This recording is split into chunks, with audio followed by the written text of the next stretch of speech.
สวัสดี FC นะแต่มาทำอะไรอ้าวบ่ได้ลงส่องเจ้าหลายมือหลายนั่นเด้เจ้าของส่องมาเอาไว้ไปแกงค่ะเอาไว้ไปแกงก็เจ้าเคยจักอยู่บ่ไหวมันต้องเคยของจักละมันก็คนส่วนมากก็คนลาวนี่ล่ะไปอยู่เจ้าบ่ได้ไปเอากรรไกรตัดมันบ่บ่ได้นี่แหละเอาพานี่แหละไวกว่าเอาพานี่แหละ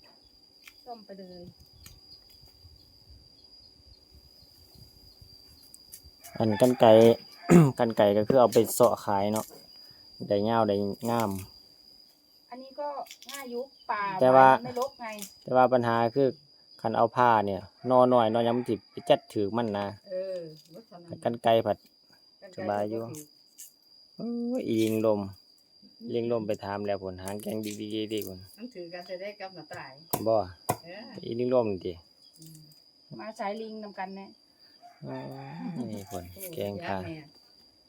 มันอยู่ก็แม่นบ่กระโดดเด้ปิ้งไก่สิว่าเนาะปิ้งไก่อยู่ไหนธรรมดาอยู่งั้นบ่กินเลย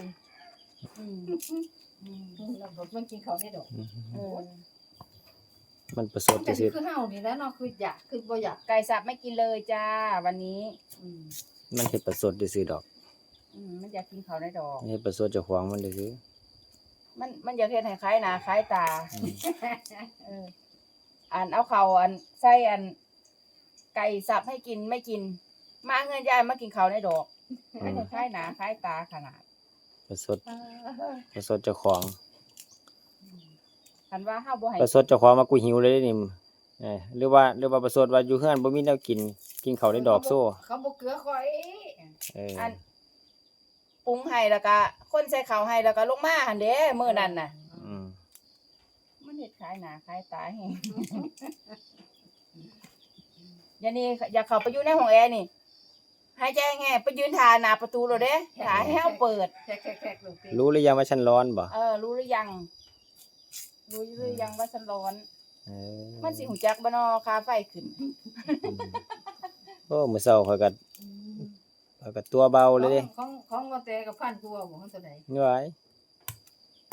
มื้อเช้านี่น่าจะ 1,600 1,700 มัน2หม้อโอ้ลดอยู่นะลดอยู่ของข้อยตัวนึง 1,000 กว่าลด400ตัวนึงเป็นตีไปซะ 1,100 ลดลงจากเดือนก่อนน่ะ400เพราะว่าก็เจ๋งเปิดเทอมไงแต่ว่าเหลืออยู่ 2,055 บาทอัน1,000น่ะบ่แปลกใจแต่ว่าบ่รู้ว่ามันหม้อใดเพราะว่าเฮาชาร์จไฟฟ้าดิพุ่นหวายตาสานงามพี่น้องใช่ๆๆของไทยพุ่นหวายตาสานงามมากมันนั่นน่ะมันยามฝนมันเป็นย้อนคนตัดดอกหว่ามันยามฝนมันเป็นย้อนคนตัดคันแม่นยายสู้เราเพิ่นอะไรหัวจักหน่อยนี่ล่ะ